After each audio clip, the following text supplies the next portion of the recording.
Alhamdulillahi Rabbil Alamin. Nahmaduhu wa nasta'inu bihi wa nasta'dihi wa nastaghfiruh wa na'udzu billahi min syururi anfusina wa sayyiati a'malina. May yahdihillahu fala mudilla lahu wa may yudlil fala hadiya lahu. Asyhadu an la ilaha illallah wahdahu la syarika lahu wa asyhadu anna Muhammadan abduhu wa rasuluhu la nabiyya ba'dahu.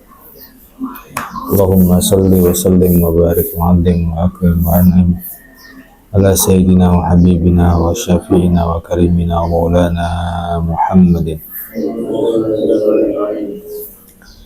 wa ala alihi wa ashabihi ajma'in, amma ba'd.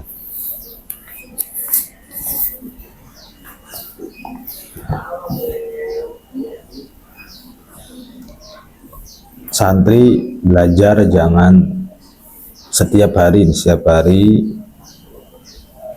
ketika ngobrol sama teman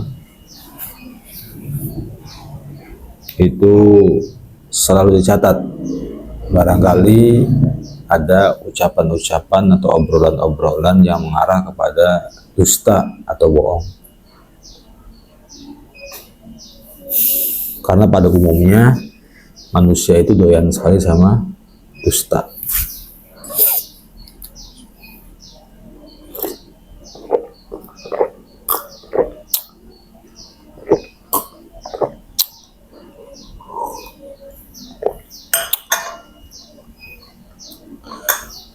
Bohong tuh bohong, bisa bohong besar, bisa bohong kecil.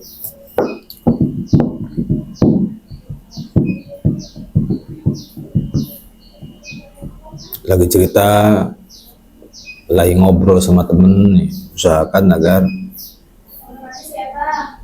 tidak keluar dari lisan kita kebohongan-kebohongan. Termasuk kamu bohong sama orang tua, bohong sama guru. Sehat tapi pura-pura sakit itu bohong. Denger tapi pura-pura tuli itu juga termasuk bohong. Sini ke sini, siapa itu? Ngumpet, takut disuruh. Padahal santri dulu rebutan mau disuruh.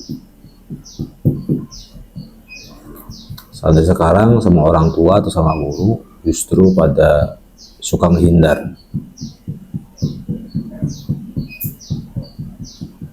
Nah, kalau sekiranya dalam satu hari kita sudah melakukan kebohongan 80 kali, istighfar. Ya, satu dosa 10 kali istighfar. Kalau 80 kali ya berarti 800 kali istighfar.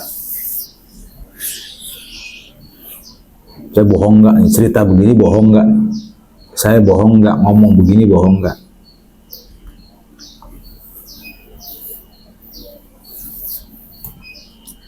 Karena kebohongan itu salah satu sifat munafik.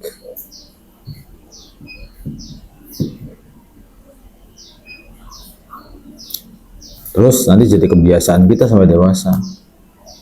Bohong. Arba'un man kunna fihi kana munafiqan khalisan. Barang siapa yang ada 4 sifat di dalam dirinya, maka dia dianggap sebagai munafik yang kelas tinggi, munafik yang sejati. Yang pertama, idza hadatsa kadzaba. Kalau bicara itu suka bohong.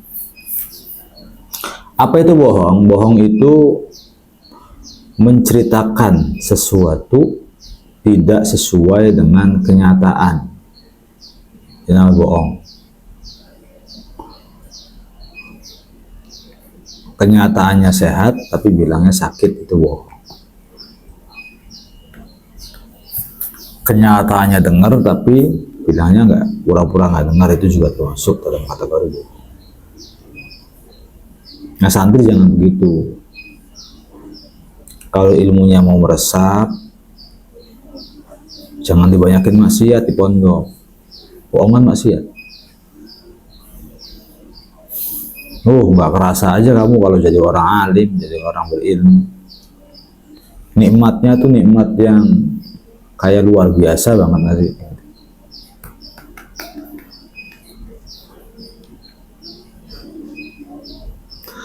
awal-awal proses ketika kita mencari ilmu tuh ya males, ya jenuh, ya nggak giang aja. Tapi kalau disabarin bener-bener, lalu betul-betul jadi orang berilmu, itu kayak nikmat yang tiada tara tuh. Orang pada datang nanya, orang pada nelpon nanya, tiba-tiba kita ngasih solusi itu enak banget. Jangankan untuk orang lain, untuk diri kita pun enak. Berapa Pak Ustadz warisannya? Oh, untuk istrinya segini, untuk anaknya segini. Abi juga pernah rasa kaget, kenapa saya bisa begini gitu. Kenapa bisa begini gitu. Tiba-tiba bisa bicara di depan orang, bisa ceramah, bisa ngasih tahu, bisa nasehatin. Rasa-rasa dulu waktu mondok gak begini gitu. Mondok gak begini. Nggak, nanti tuh kenikmatannya akan dirasain sendiri. Yang penting untuk sekarang tugas kita tuh sungguh-sungguh. Ala la tanalul ilma illa bisittatin sa'umbika an majmu'iha bi bayani bukain wa hirsin was tibarin wa bulghatin wa irsyadi ustadzin wa tuliz zaman. Kamu tidak akan bisa mendapatkan ilmu kecuali dengan 6 syarat.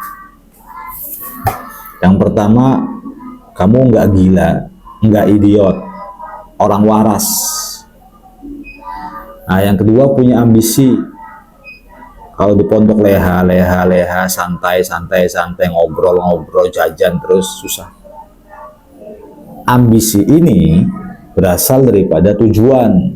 Tujuan kita mau ngapain? Kalau kita nggak punya tujuan, maka nggak punya ambisi juga.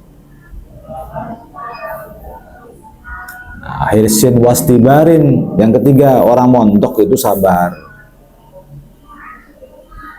Jangan mudah ngeluh, jangan mudah capek, jangan mudah bosen, jangan mudah apa. Wabulghoh.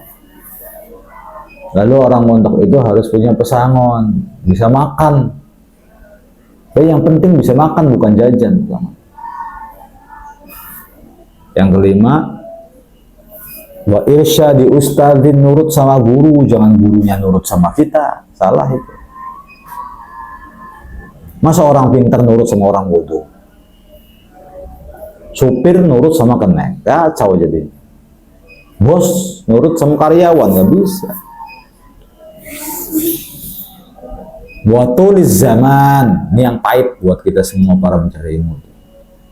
Syarat untuk mendapatkan ilmu yang keenam tuh waktunya harus lama di pondok, bukan 3 tahun, 4 tahun. Lihat sejarahnya orang-orang alim sekarang yang punya pesantren tuh, ya mondok rata-rata di atas 10 tahun. Kamu kan mikir-mikir mondok di atas 10 tahun, udah nggak nurut sama guru, nggak mau lama, nggak punya ambisi. Di hakikatnya kehidupan kamu itu kehidupan yang mengambang, tidak punya tujuan pasti. Awas, nanti nasibnya juga ngambang. Ya kalau nasibnya mau jelas, maka dari sekarang jelas. Tarjun najah, kalian mengharapkan sukses, berhasil dan selamat. Walam tasluk, tapi kalian tidak mau menempuh masalikah, jalan menuju kesuksesan. Jadi orang pengen berhasil itu kan harus sedih, harus kayak kepompong, harus lapar, harus rindu rumah. Kalau bisa mondok tuh yang jauh sekalian, Madura, Jawa Timur atau Papua sekalian, nggak ketemu sama orang tua. Mondok deket nangis, coba ceritanya.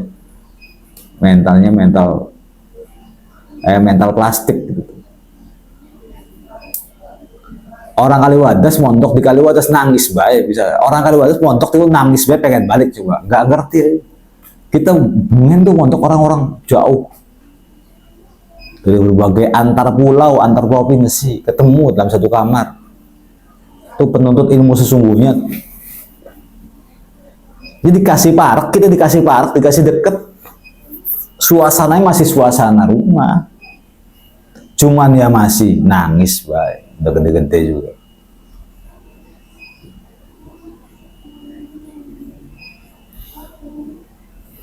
Jadi jiplak dulu nih, jiplak dulu nih tujuannya nih. Apa tujuan kita? Oh, tujuan saya mencari ilmu. Apa keutamaan orang mendapatkan ilmu? Orang berilmu tidak akan sesusah orang yang bodoh. Orang berilmu tidak akan sesulit orang yang bodoh. Kalau orang bodoh mengerjakan sesuatu hanya dengan 2 bulan, orang berilmu mengerjakan sesuatu hanya 2 menit, 2 detik. Contohnya gampang. Bisa komputer kan ilmu kan namanya. Bisa ngetik aja tuh ilmu. Sementara teman yang satunya bodoh, nggak ngerti komputer, nggak ngerti cara menyalakan komputer aja nggak ngerti. Bikin di kertas tulisan H dengan font tertentu. Dia nulis pakai pulpen, kita nulis pakai komputer. Coba rapi mana? Rapi dia atau rapi kita? Hah? Rapi kita. Dia pengen rapi kayak kita, itu harus butuh waktu berbulan-bulan itu. Diukir dulu, dia apa dulu. Ya kita cuma klik tulisan H. Jadi di print nih. Kok bisa kamu? Ya bisa lah, orang tinggal nyolokin komputer, nyalain Microsoft Word, ketik H, print, jadi. Kenapa kamu nggak bisa? Saya nggak ngerti. Ya cari ilmu ya gampang banget. Colokin, nyalain tombolnya, nyalain Word-nya. Oh saya nggak mau. Ya kalau kamu nggak mau nyari ilmu ya terus-terusan begini. Bedanya gitu ya. Orang bodoh itu susah anak-anak. Beda dengan orang berilmu. Kalau berilmu tuh segalanya dibikin mudah. Nah, berambisilah kamu jadi orang berilmu. Lagi-lagi Abi katakan, kalau bisa kamu tuh kerja pakai otak, jangan kerja pakai otot.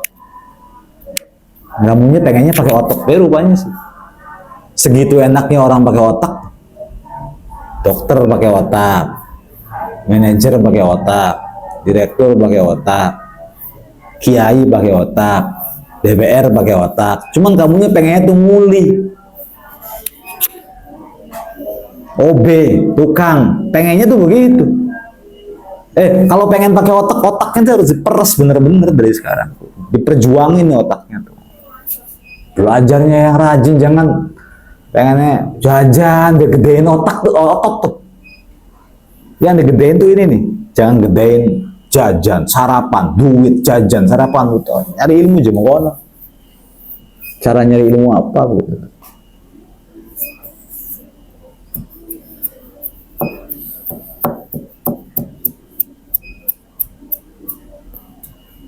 Ini kan Bahrul kan orang mana? Mekarsari kan. Abi orang Kaliwadas.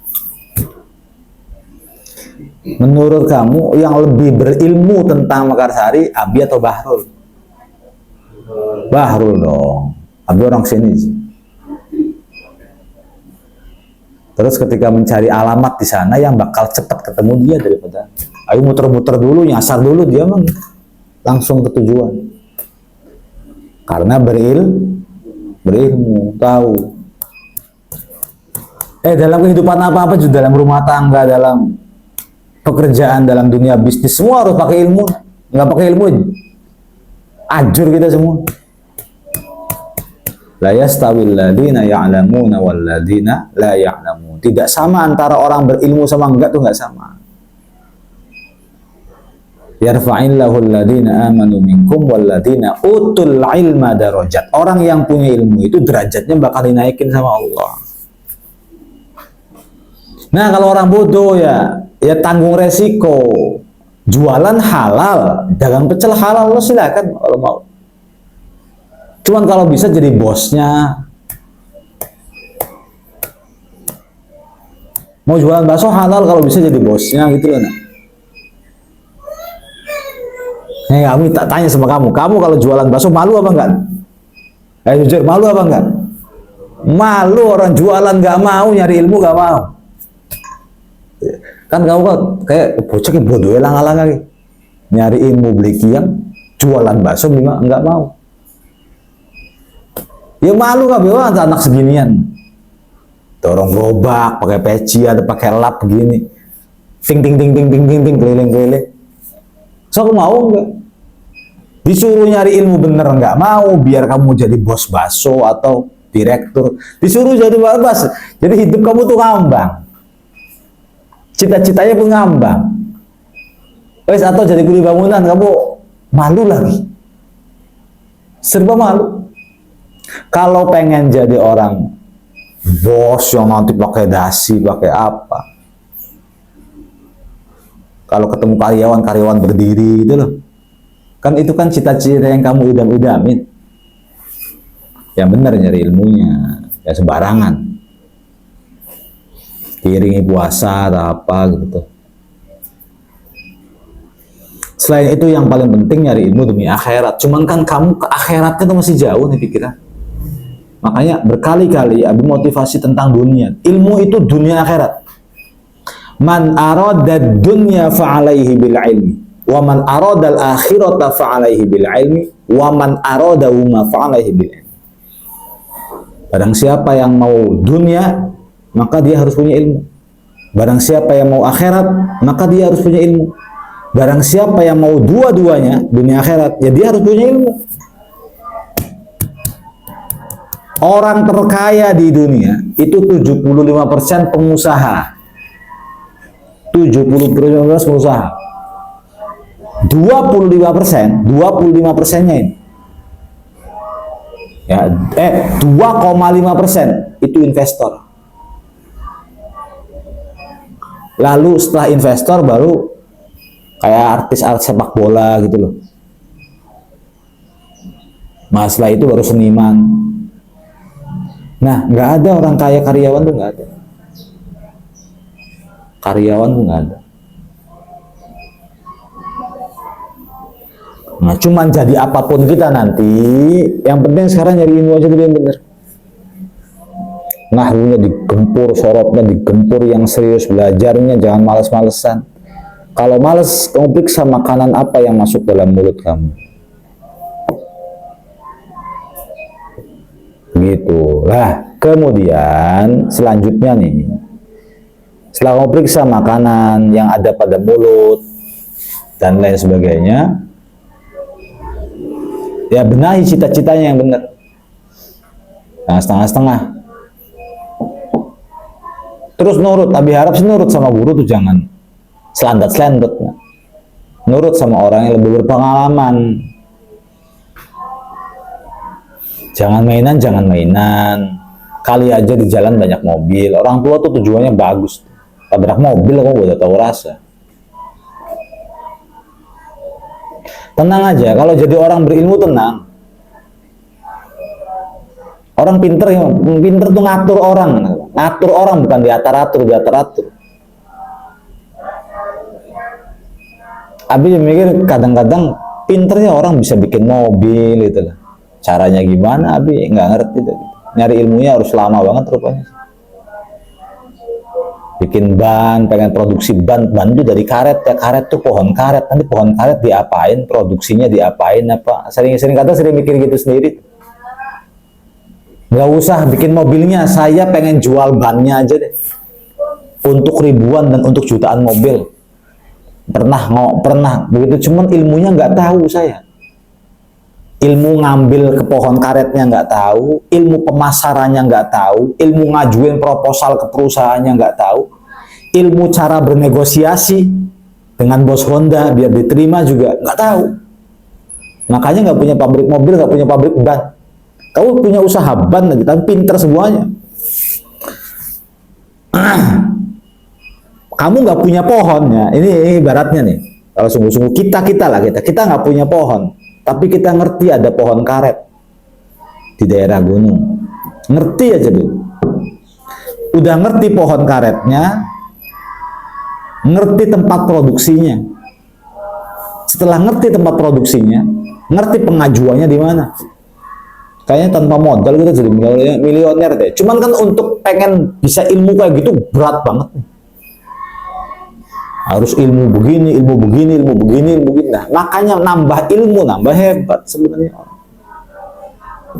Tambah bodoh ya, nambah blow on, jadi SDM rendah. Kalau SDM rendah sih udah taritir ke ijazah kan? Taritir ke ijazah. Gak usah bercita-cita pengen jadi kiai, pengen jadi ustadz, pengen jadi pengusaha. Ditarik-tarik juga ijazah, ngandelin ijazah kamu itu loh.